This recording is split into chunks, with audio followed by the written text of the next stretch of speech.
Good day. I'm Darin Burns, and I want to welcome you to my second podcast, second episode of my podcast, 61 Never Forgotten. And today I've got a very special guest, my good friend and Bruce Smith's good friend, Big Daddy from the land of the dead, Eugene Clark. Welcome aboard, sir. How you doing? I'm doing well. Great to have you on. I'm so excited to have you on. For people that don't know, Eugene was an actor. He's been in Hollywood doing several movies and TV shows. He started his career playing at UCLA under Dick Vermeil, then was with the Philadelphia Eagles. But I don't know if it was Bruce with you at Philadelphia or no. No, no, no, no, no, no. I played at UCLA. I Yeah, was drafted by the Steelers. Steelers. Okay, Um, I tried out with. I ended up playing. I actually played for the Argos. great. Yeah, and That's where I played. you were out playing offensive line, and Bruce was across the ball at you at defensive line. I met you through Bruce. I remember as a ball boy at the Argos and seeing you there. And then when I was 17, having my fitness center and having you and Connor Chalaway and Terry Greer and Bruce come up for my grand opening to give me some support. And, that was a great time. And then a few years later, I saw you at a charity event with Bruce, where Bruce had told me you were in The Lion King, and you were very correct to correct me when I said, "Hey, I hear you're in The Lion King." He said, "No, I am The Lion King. I am Mufasa." And that was a great experience bringing my son to watch you play, not once or twice. I mean, Taylor was blown away by meeting you and seeing Mufasa in person, and you bringing him on the backstage and showing him the stage and stuff. He still remembers that today. So, I know Taylor going to thank you for that because it was a great memory for him. But anyhow, just getting on to the topic of having you on, how's your career going? Doing great, man. What are you up to these days? Well, if you go to www.iamdb.com, you'll Mm-hmm. get a good reflection of what I've been up to. I just finished working on a TV show called Saint Pierre well, actually it was shot in Ottawa, but it's the setting is, I believe, Newfoundland. Um, it's just doing the same old, same old. I'm a Mm-hmm. performer, so I act, I sing, I write music. Um,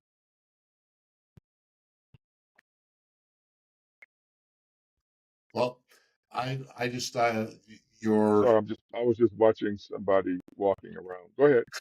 yeah, Eugene's in his car, pulled off the side somewhere in the States there on his tour. Are you doing anything with the from the movie Land of the Dead? Are you doing any of those signings right now, autograph signings? You know what? I'm gonna tell you something about me. Yeah, I'm extremely private. yeah. So what's important is not what I'm doing. What's important is I think the biggest mistake people make is they big up what somebody is doing um, for their living, their career, as opposed to who they are as an individual. Hmm. So what's most important is what have we put out there? Um, you talk about Bruce. I met Bruce. When I met Bruce, Bruce was rough. Hmm. Okay, he was rough, Yeah. and he was all-star defensive tackle. And we went toe to toe a few times on the field. And I remember getting injured, and we had guys who they were called athletes in action. Yep. And it was the first time I was ever on crutches, and it was very difficult walking on crutches in the beginning. And we were staying University of Toronto, where we were staying in those dorms during the uh, what we call it Hell Week, and I was on crutches. I was going to walk to Bloor Street and buy a sub sandwich. Now Bruce saw me struggling with it, and he said, "Roommate, what you doing, roommate? Where you going? Where you going?" And I said, "Gives me, no, man, no, no, look, I'll get that, brother. I'll get that for you. I'll get that for you." Now Bruce was rough. There were some people who, like, don't hang out with this dude, but he's Uh-huh. the only one who, when he saw me struggling, stopped by, "Hey, brother, what you need?" Whereas the so-called athletes in action, the cats who should have said something. Because see, my grandfather was a preacher. I had to go to church until I graduated The brothers who so-called athletes in action, that was a Christian organization. None of them asked me, "Hey, do you need any help?" Hmm. So um, uh, I remember Bruce. So you talk about before Bruce uh, became in real estate. He was one of the best in the country with his real estate. Yep. I taught him how to study. He was studying for his real estate exam, and I taught him. Well, let me rephrase that. I told him my technique for Uh-huh. learning lines, which was read the material on to a tape and just read it. Don't try to memorize it. And in the process of doing that, it gets in your head. And I was at his place and I heard him doing that, and he succeeded big time. Yep. I remember once I was speaking um, at a school, and I saw something in Bruce. I saw this diamond in the rough. Yep. So I would invite Bruce, if I had a speaking engagement, I would invite Bruce to come and give him a opportunity to speak. Um, um, I, if I had um, there was just, I forget his name, but he wanted to write an article on me. And I said, let me bring Bruce by. Now, whenever I brought, Bruce was bigger than life. He was like Yep. built like an Adonis. So if you bring Bruce someplace, all eyes are going to gravitate to him. I had a lady who was going to do an interview on me. You know, I was in TV series Night Heat for 5 years. I won a Gemini Award. You know, I have over 151 TV productions on. Um, I have 3 albums. During the We Are the World, the African relief time when there's the famine in Africa, I wrote a Yep. song called "Letter from a Concerned Citizen Starvation in Africa," and the Red Cross used it as a national PSA to help raise funds for Africa. Well, um, I'm at this function, and these high school kids in, and I'm talking, and these kids they're just wild. Yep. And I finally bring Bruce in, and I'm doing my nice thing, and Bruce comes in. What are you going on there? And all those rough kids is like, oh, and they paid attention. And I said, Bruce, you got something. There's a calling on your life. No, man, no, no. I said, yeah, I think you're gonna be a preacher, man. I ain't gonna be no preacher. I ain't gonna be no preacher. Well, he ended up being a chaplain, Yep. Yeah. and he ended up reaching a lot of kids because he understood a lot. Like if you get his, I think his book is called um, uh, Father of the Return of the Prodigal Son. What is it? Pro- What is it? What's the title?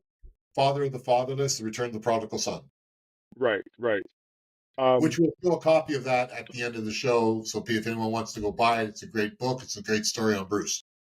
Now, I remember he started doing more speaking engagements, and he wrote some lyrics down, and I produced the music for him. I paid for the production, and when he would give his speech, he would talk about.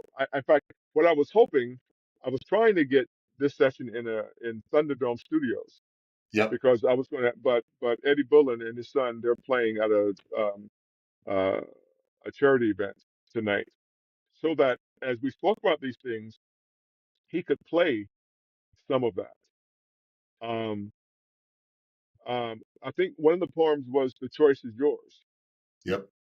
and I remember once we used to do golf tournaments, charity golfing events, and Bruce was giving sort of his background. Now he shared some things at that golf tournament, which I won't tell you what it was, but it was a, but they were recording the whole thing, Uh-huh. and so at the end I was like, oh, wait a minute, and I don't know. So at the end, now everyone was impressed. The people were very moved with his testimony, and I went to the guy recording. I said, "Did you record that?" He goes, "Yes." I said, "I need the tapes." He goes, "Because I know what they do is they sell the tapes." I Yeah. said, "No, you don't have permission. You don't have permission for that. I need the tapes." Now, I used to do executive bodyguard work for rock concerts. I was on tour with Bob Dylan back in the day. Mhm. So I kind of knew how that stuff works. I'm like, no, no, no, that's private. Yep. So um, Bruce was the kind of guy who would help anybody. Sometimes in the beginning, you have to look through that rough exterior. Yep. But there are times when people are, if you see some people, they're like, they kind of have a, well, there's a lot that is going on. But in his heart, he had a heart of gold, and he'd help anybody, Yep. anybody. Um, so I just knew if I could help him, help introduce him to the public, so to speak, that he'd do the rest. Yep. I remember there was a lady coming to interview me for a newspaper article, and I brought Bruce along. Sure.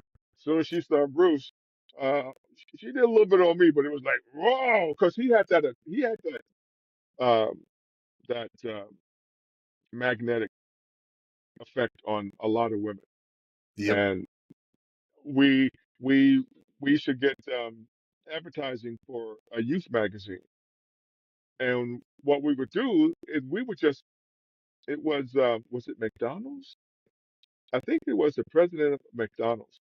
We just walked in as ex-Argos, and Bruce had those huge pipes. You know, his biceps were huge, his chest was huge. And as soon as we walked in, I said, "No, we want to speak to so and so." I said, "Just tell them Eugene Clark and Bruce Smith is here from the Argos." As soon as they saw Bruce Smith, they're like, "Let him come on in, bring him in."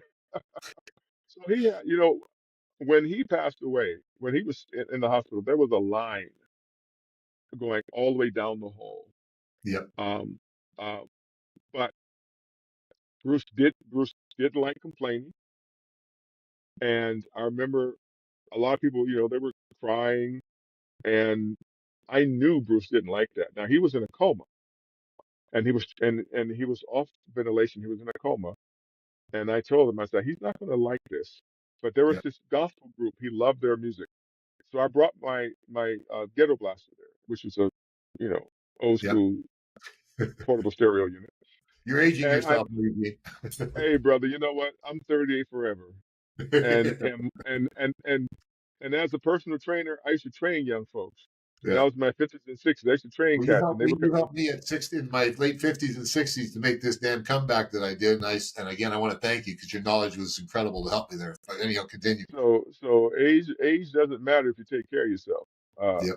I'm not saying I take care of myself like I used to, uh, but yeah, Bruce was a great guy.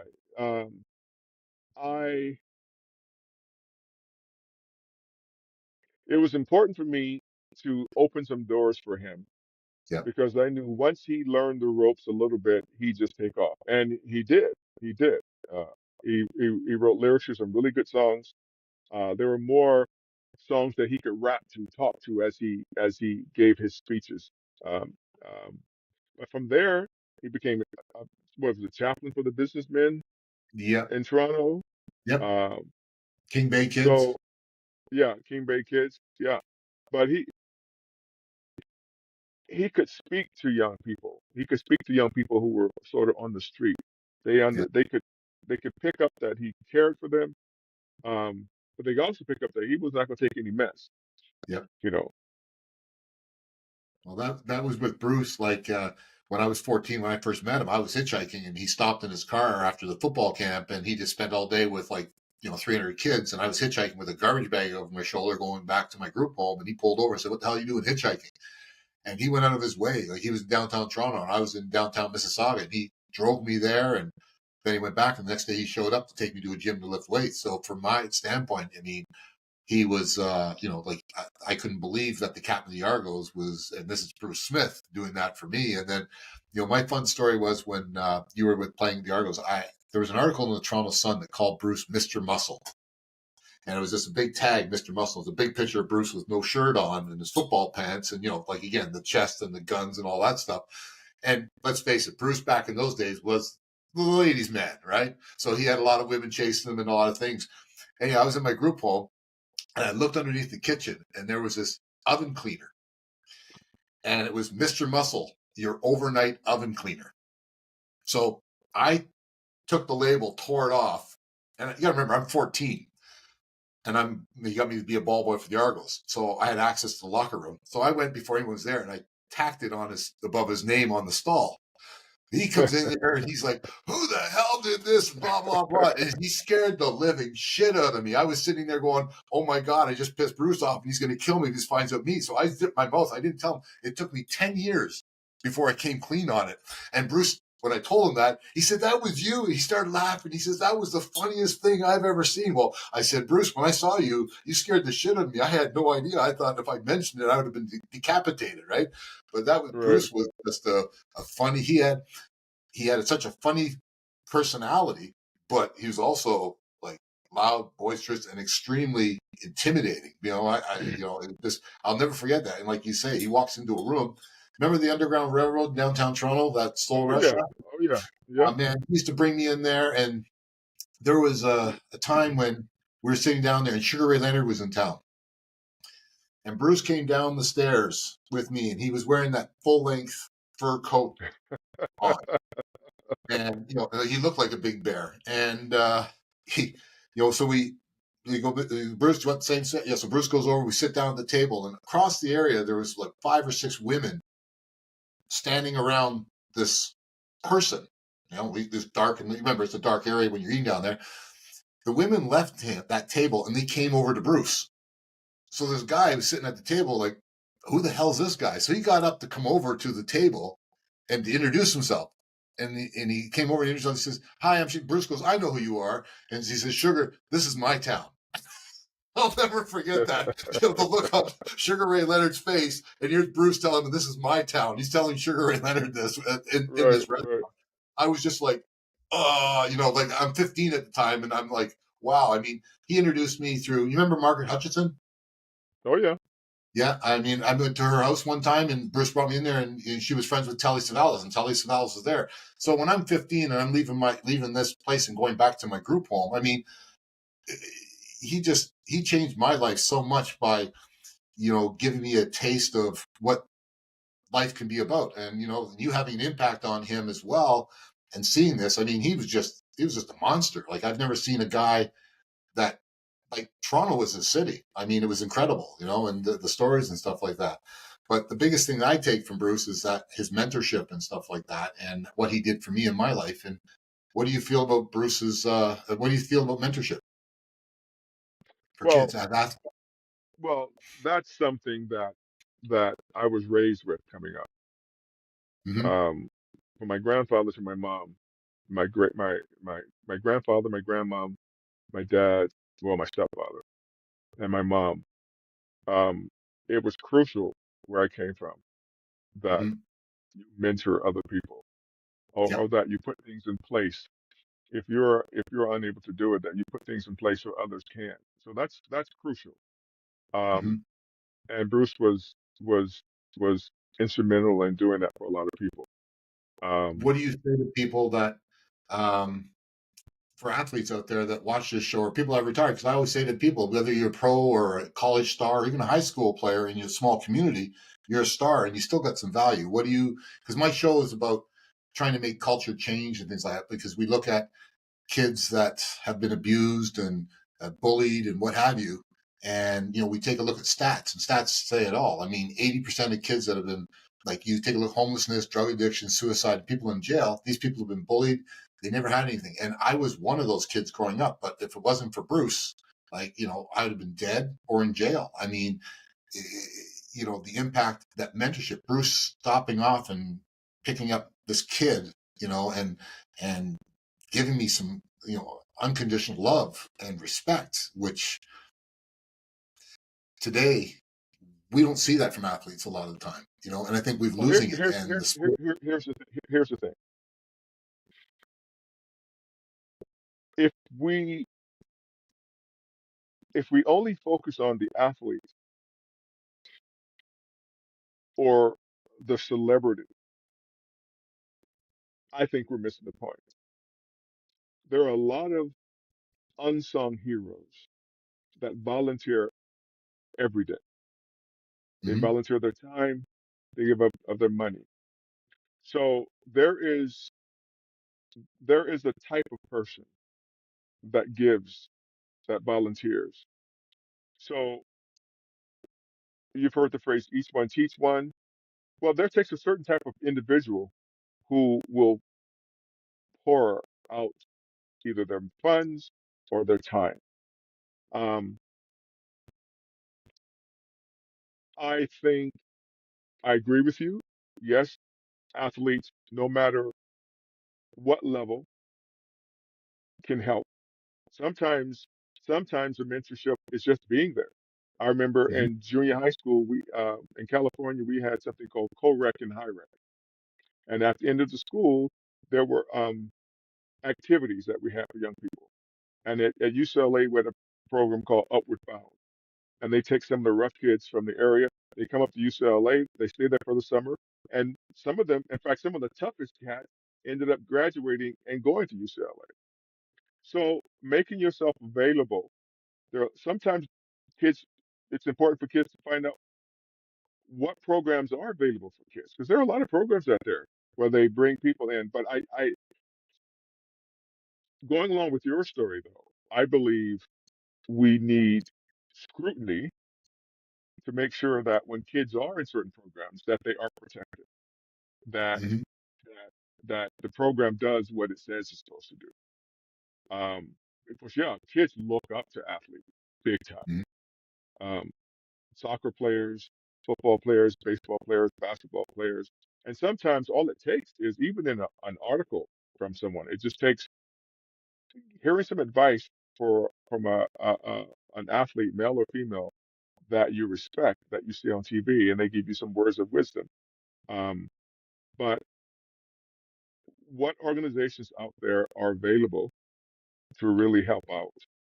And moms and pops and aunties, um, because I think there's a lot out there, and sometimes we miss it because maybe we're only looking for that athlete as opposed to who will give of themselves. You know, Mhm. my mom had a food program, and um, she'd have 50, 60, 100 people sometimes. Uh, there was a $5 donation. If they couldn't afford the box, then they had it free. And Mhm. out in California, there's a place called the Lock Shaw, and the Lock Shaws would take food, you know, grocery stores, et cetera, would have food that was still good, and you pay a little donation. My mom would give them some money. I remember once I flew down to California, and she had turkeys, and once she said, "Baby, why don't you take some of this food?" I said, "Mama, that's for the people." She goes, "What, you too good to eat?" I go, "No, it's for them." I'm up in Westwood, and I see Lunchables. I call my mom, "Mom, they got Lunchables for $5." She goes, "Yeah, but you're too good." I go, "Mom, it's not that I'm too good. The food is for them. I can buy my own food." But I was impressed with she would give them, you know, those banana, the big box that bananas would come in, or potatoes or whatever. Yep. They get a box that big with food. And my mom had this program for years. At her funeral, um, Latinos, whites, browns, calling my mom mom. I Mhm. remember once I came in and she said, "Now, baby, you know we got the food program. Now, there was a guy named Charlie. There were some brothers. They're like bikers, but they're Latinos, and they had the teardrops." And my mom said, "Now, honey, when you come in, you're gonna see some bikers helping with the food program. Everything's okay." And I go in, they're like, "Mom, where you want this?"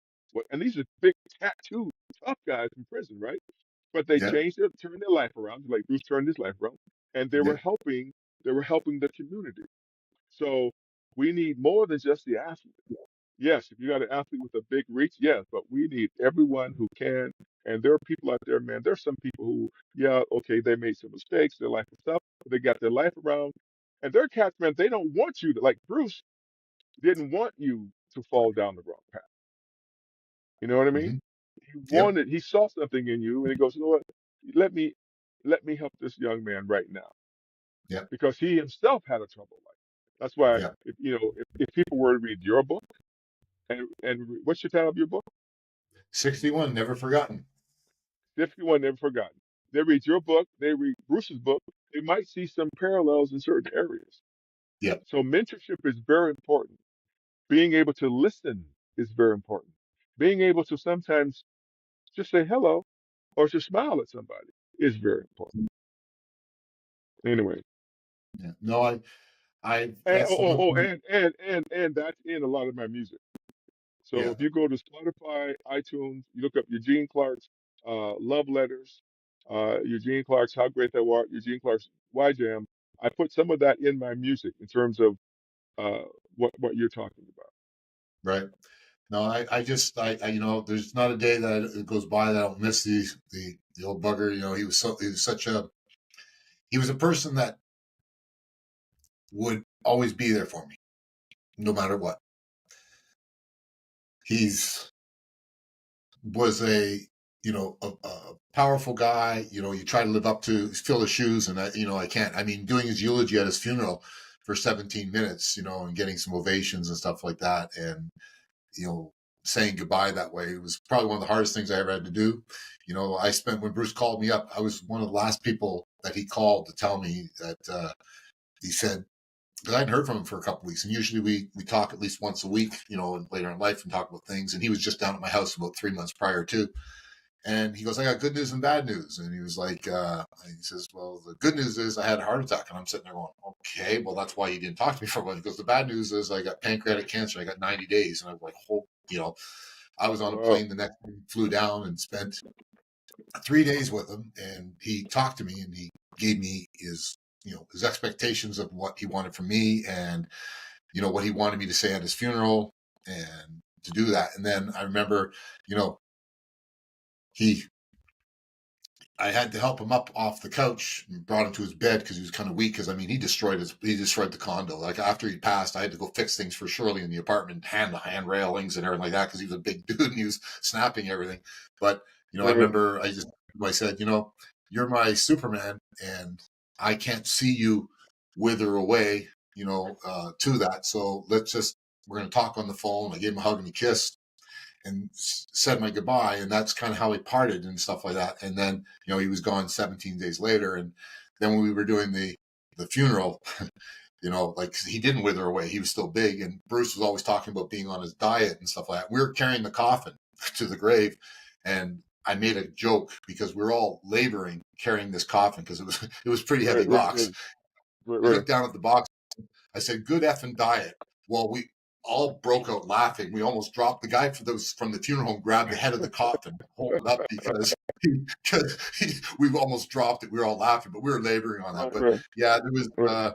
the kind of day that goes by, I don't miss the old bugger. He was so much fun. He was a life, and he went out on his own terms. Like he said, he always said to me, tears are selfish tears because he's gone to a place that he wants to be at. And in his own mind, he's there, and I always feel sometimes he's looking down on me. I'm not, obviously from my background, how I grew up with religion, I've been struggling with that because of the abuse that I suffered under a church, under an organization, the Salvation Army.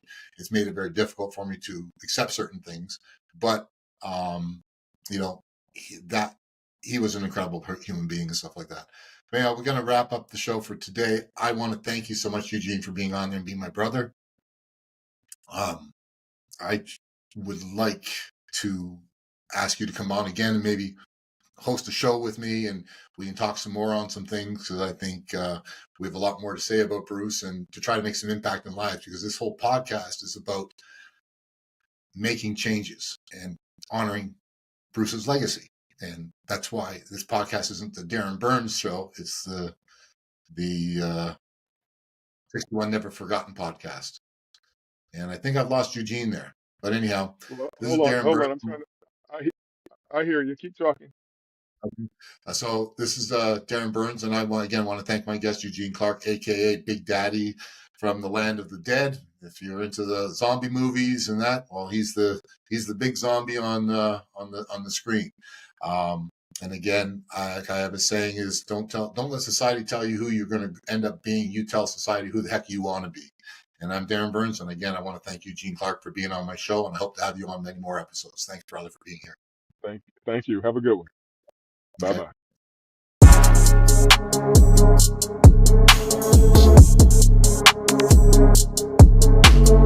bye.